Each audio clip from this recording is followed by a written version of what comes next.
All right, so picture this Elizabethan England, Oh, yeah. right? The theater scene is just bursting with talent. Mm-hmm. Like playwrights are practically rock stars, Yeah, captivating audiences with their words. And definitely. one name just stands out among all of this creative energy, Christopher Marlowe. Of course, but there's a dark twist. Oh. Yeah, to his story. Okay. This rising star, a genius. I mean, some even say he rivaled Shakespeare. Wow. Meets a sudden and mysterious end. A story that's captivated people for centuries, right? Absolutely. Christopher Marlowe. The celebrated playwright. Dead at just 29. So young. I know, and the official record says it was a tavern brawl. Oh, wow. But you start digging a little deeper, Yeah. things get a lot more complicated. That's what we're here to do, right? Yeah. Take this case, one that I think most people think they know, Yeah. and really break it open. We're going deep. We've got the work of Charles Nicholl to guide us. He's a literary historian who's uncovered some fascinating details. Oh, yeah. He really challenges the official narrative. So are you ready to step back in time Let's do it. and explore this world of Elizabethan intrigue? I'm ready. All right, get comfortable because this deep dive is about to get really, really interesting. Okay, so let's set the scene. Right. May 30th, 1593. Okay. Christopher Marlowe is found dead in a house in Deptford, just outside of London. Mm-hmm. Now, on the surface, it looks like a pretty open and shut case. Yeah. A coroner's inquest ruled his death the result of a fight that just got out of hand. Right. But like so many things in history, the surface rarely tells the whole story. Okay, so let's talk about this inquest. Sure. We have this document that's supposed to lay out the facts of what happened. But some things already aren't adding up. I see. Like who was even there that day? Well, the inquest names 3 men who were present with Marlowe Ingram Fraser, Nicholas Skeers, and Robert Poley. Okay. Now, at first glance, you might think, okay, maybe just some guys out for a drink. But when Nicholl looked into their backgrounds, what he found was far from ordinary. Hold on, I'm already getting the chills. Right. It's like we're stepping into one of Marlowe's own plays. Ah, I know, right? Lay it on me, who are these guys? Okay, so take Ingram Fraser, for example. He was a businessman known for his, let's say, less than scrupulous dealings. Oh boy. But more importantly, he was in the service of Thomas Walsingham, Okay. a wealthy gentleman, and get this, a former patron of Marlowe himself. Okay, so we're not talking about random drinking buddies here. You know? There's already a connection to Marlowe's personal life. Exactly. What about the other two? Well, Nicholas Skeers was no stranger to the world of secrets either. He was involved in intelligence work serving the Earl of Essex, Okay. a powerful nobleman, and a favorite of Queen Elizabeth I. Oh, wow. So right away, we're seeing hints of espionage and courtly intrigue. Yeah. And then there's Robert Poley, a career spy working for Sir Robert Cecil. Wait, Sir Robert Cecil. That's a big name. Yeah. Wasn't he like the head honcho of the English intelligence service at the time? Exactly. His father, Lord Burghley, was essentially running the show, and Robert was a key player. We're talking about someone deeply embedded in the world of secrets and power. So to recap, we've got a shady businessman connected to Marlowe's past, a low-level spy working for a powerful earl, and a high-ranking intelligence operative. Right. Doesn't exactly sound like your average pub crowd, does it? Not at all. And this is where those inconsistencies with the inquest really start to stand out. Okay. The document paints a picture of these 4 men spending the day talking, eating, strolling in the garden. Yeah. Then around 6 p.m., they're back inside, supposedly playing backgammon, when an argument erupts over the bill. Okay, but even back then, I'm sure people argued about who was picking up the tab. Yeah. What makes this different? It's the details, or maybe the lack of them. Okay. The inquest describes a very specific scene, almost too specific. Marlowe is supposedly lying on a bed, the other 3 at the table. Mm-hmm. Then suddenly he jumps up, grabs Fraser's dagger, and hits him on the head. In the ensuing struggle, Fraser gets the dagger back and stabs Marlowe through the eye, killing him instantly. Whoa, that's brutal. But something about that just feels off, like it's trying a little too hard to be believable. You know? Exactly, and remember, the inquest acknowledges that only Fraser, Skeers, and Poley actually saw what happened in that room. Right. So we're relying on the accounts of 3 men who, as we've established, were anything but ordinary. Yeah. Men who had secrets to protect and potentially a lot to gain from Marlowe's silence. It's like trying to solve a puzzle where half the pieces are missing, Yeah. and the ones you do have might be from a completely different picture. Yeah, it's a real mystery. All right, we're about to take a short break. Don't go anywhere, because when we come back, we're going to dig even deeper into the life of Christopher Marlowe. We'll uncover his secret life as a potential spy, explore the web of accusations against him, and try to piece together what really happened on that fateful day in Deptford. So we've got this inquest that's raising more questions than answers, and these three mysterious figures at the scene of Marlowe's death. But to really understand what might have truly happened, we need to kind of delve into Marlowe's own life, a life that was as dramatic off the stage as any of his plays. All right, you've piqued my curiosity. What exactly do you mean by dramatic off the stage? Ooh. Was he getting into trouble, feuding with other playwrights? Think bigger. Oh, okay. We're talking about a potential double life, Mm-hmm. one that involved secrets, danger, and possibly even espionage. Espionage. Remember, this was Elizabethan England. Right. The world was a chessboard, and powerful players were constantly maneuvering for position. So you're saying Marlowe might have been a spy? That's Oh, incredible. yeah. But where does that idea even come from? There are a few intriguing pieces of evidence that point in that direction. Let's go back to his time at Cambridge University. Rumors started circulating that he was associating with Catholics. No. A risky move in a country where the Protestant church reigned supreme. I can imagine religion and politics were pretty intertwined back then, weren't they? Accusations like that could have serious consequences. Absolutely. But here's where it gets really interesting. Okay. The Privy Council, the highest level of government, actually intervened to protect Marlowe from these accusations. Really? They sent a letter to Cambridge, essentially vouching for him, stating that he had been doing good service for the Queen. Wait, so the government stepped in to defend a student who was potentially involved with a rival religion? That's not something you do unless there's something bigger at play, right? Exactly. It suggests that Marlowe was already involved in something secretive, something important enough to warrant protection from the highest authorities. Some historians believe this was his first foray into the world of espionage, perhaps even a recruitment of sorts. Wow, it's like something straight out of a spy novel. So what kind of good service might a young Marlowe have been doing for the Queen? That's the million-dollar question, and unfortunately the historical record is a bit murky on that point. Okay. But this wasn't a one-time thing.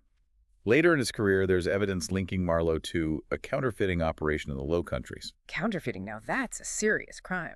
It was, but some believe this wasn't just about making some quick cash. They suggest it was a covert operation, potentially organized by none other than Sir Robert Cecil, the spy master we talked about earlier. So Marlowe's running around Europe making fake money and reporting back to the English government. It's almost hard to keep up with all the twists and turns. But hold on, didn't you say that Marlowe was found dead just 10 days after meeting with the Privy Council? Yes, that's right. Okay. And while the exact nature of their meeting is unknown, he was questioned on unspecified charges. It seems the Privy Council had him on their radar in the time leading up to his death. So was he being protected or was he under suspicion? It's hard to tell. That's the intrigue of it all. He was released on bail but ordered to report back daily, almost as if they were keeping him on a very tight leash. This adds another layer to the mysteries surrounding his death. Was Marlowe being manipulated by powerful forces? Were they closing in on him? Okay, now I'm really starting to see how all of this ties together. We've got a playwright who might have been a spy with connections to powerful figures and potentially under suspicion from the very government he may have served. It's like the setup for a thriller. But wait, we haven't even touched on the accusations of atheism and heresy that were swirling around Marlowe at the time. I have a feeling this is where things get even more complicated. You're absolutely right. Those accusations weren't just idle gossip. They represented a real threat to Marlowe's reputation and safety, especially in a time when challenging religious orthodoxy could have deadly consequences. Okay, let's dive into that. What exactly were people accusing Marlowe of? We're talking about some pretty shocking statements, things that would have been considered blasphemous in Elizabethan England. For example, he was accused of claiming that Jesus and St. John had a homosexual relationship, that the Virgin Mary was a prostitute, and that the Bible itself was filthy. Whoa, those are some bold claims even by today's standards. It's hard to imagine uttering those words back then. Well, it was incredibly dangerous, especially given the religious climate. But here's the thing. Many of these accusations come from questionable sources.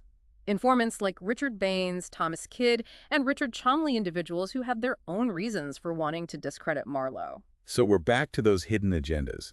Can you break down who these informants were and why their testimonies might be suspect? Take Richard Baines, for example. He's the one who provided the infamous Baines Note, a document that lists 19 monstrous opinions allegedly held by Marlowe. But we know that Baines was an associate of the Earl of Essex, who, as we've discussed, was a powerful figure with his own ambitions. Ah, so there's that potential power struggle again. If Essex saw Marlowe as a threat or an obstacle in any way, these accusations could have been a way to take him down a peg or two, right? Exactly. It's all about understanding the motivations and connections between these players. Then there's Thomas Kidd, another playwright who had actually collaborated with Marlowe. But when Kidd was arrested for his potential connection to the Dutch church libel, which we touched on earlier, he was tortured and ended up accusing Marlowe of heresy. It's hard to know what to believe when torture is involved. People will say anything to stop the pain. Exactly. So it's possible that some of this evidence was coerced or even fabricated to serve someone else's agenda. It makes you wonder what Marlowe truly believed versus what was attributed to him by those who might have had ulterior motives. So we've got this mix of potentially genuine accusations and strategically placed rumors. It's a tangled web for sure. Yeah. But is there any indication of why someone might want to target Marlowe specifically with these accusations? Nichols suggests that it might have been a way to strike at someone even more influential, Sir Walter Raleigh. Wait, Raleigh, the explorer, what does he have to do with any of this? Raleigh was known to have unorthodox views, particularly when it came to religion. He surrounded himself with intellectuals and scientists who questioned traditional thinking, much to the chagrin of the religious establishment. Marlowe, with his own reputation for pushing boundaries, was associated with this circle. So it's possible that some of these accusations against Marlowe were actually intended to target Raleigh with Marlowe caught in the crossfire. That's the theory that Nicholl presents. It's a fascinating idea, isn't it? This wasn't just about Marlowe.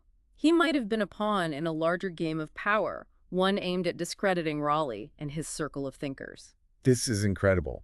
It's like every layer we peel back reveals another layer of complexity and intrigue.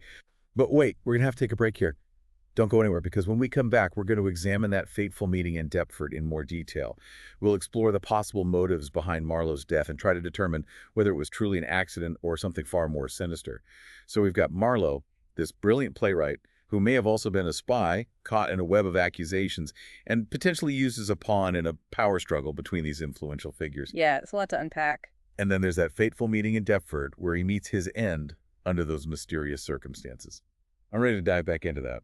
Where do we go from here? Well, we know the inquest ruled Marlowe's death self-defense, but given everything we've learned about the players involved and the context surrounding his life, that conclusion seems a bit too neat, wouldn't you say? Definitely feels like there's more to the story. Something lurking beneath the surface. Nichols suggests that the meeting itself might hold some clues. It wasn't just a casual get-together, right? Right. We're talking about an 8-hour meeting, which seems excessive for a simple social gathering, especially given the tension and the suspicion that surrounded Marlowe at the time. Nicholl proposes that it was likely orchestrated by Robert Poley Cecil's operative with a more specific purpose in mind. Okay, so this wasn't just about catching up over drinks. What do you think their goal was? It's impossible to say for certain, but given Marlowe's situation, it's not hard to imagine a few possibilities. Perhaps they were trying to extract information from him, leverage his knowledge for their own game, or maybe they were attempting to pressure him into cooperating with their agenda, using the accusations of heresy as leverage. That's a chilling thought, imagining this brilliant mind caught in this web of manipulation, potentially forced into a corner. But if Marlowe refused to play along, or if he knew too much and posed a threat to those in power, well, that's where things take an even darker turn, don't they? Yes, the possibility that Marlowe's death was not an accident, but a calculated move to silence him can't be ignored. It's a theory that aligns with the inconsistencies in the inquest, that carefully constructed narrative that seems designed to protect someone or something. Let's talk about motives. We've already mentioned the Earl of Essex and his ambition. Could he have seen Marlowe as a threat, an obstacle to his own rise to power? Certainly, Essex was known for his ruthlessness, and if Marlowe, through his connection to Raleigh or his own activities, stood in his way, Essex wouldn't have hesitated to remove him from the equation. And then there's Cecil. He was a master strategist, always playing the long game. Could he have seen Marlowe as a liability, someone who knew too much and could potentially expose his secrets? It's a possibility that's hard to dismiss. And we can't forget those who were targeting Raleigh in his circle. Marlowe's death, especially with the cloud of atheism and heresy hanging over him, could have been a way to discredit Raleigh, by association weakening his influence and damaging his reputation. Precisely. It's like a chain reaction where Marlowe's demise has ripple effects impacting those connected to him and shifting that balance of power in subtle but significant ways. It's a lot to take in, but it's incredibly compelling. Yeah. So where does this leave us with Ingram Freezer, the man who actually killed Marlowe? Was he a willing participant in this scheme, or just a pawn manipulated by more powerful players? Nicholl seems to lean towards the latter. Frizzer of his shady past and connection to Walsingham could have easily been used as a tool, someone who could be persuaded or coerced into carrying out their plan. Perhaps he was promised protection, or maybe he was threatened. We can only speculate. It's like something out of one of Marlowe's own plays, isn't it? A Yeah. story of ambition, betrayal, and intrigue, where that line between fiction and reality becomes blurred. We're left with this question. Was Christopher Marlowe a victim of his own brilliance and dangerous ideas, or was he a pawn sacrificed in a larger game of power? It's a question that has lingered for centuries. And while we may never know the definitive answer, the exploration of the possibilities is what makes this story so captivating. Marlowe's life was cut tragically short, but his work continues to resonate. His words still have the power to transport us to other worlds and challenge our understanding of the human condition. If our listeners want to learn more about Christopher Marlowe and this fascinating historical mystery, we highly recommend checking out Charles Nichols' book, The Reckoning, The Murder of Christopher Marlowe. He dives deep into the evidence, meticulously exploring the different theories and painting a vivid picture of Elizabethan England. Yeah, it's a must-read for anyone who enjoys a good historical mystery, and it will certainly give you a new perspective on the life and death of this remarkable playwright. And that's a wrap on this deep dive into the mysterious death of Christopher Marlowe. We hope you enjoyed the journey. If you're craving more explorations into fascinating historical events and figures, make sure to subscribe to the deep dive for more thought-provoking episodes. Until next time, keep those minds curious and those imaginations ignited.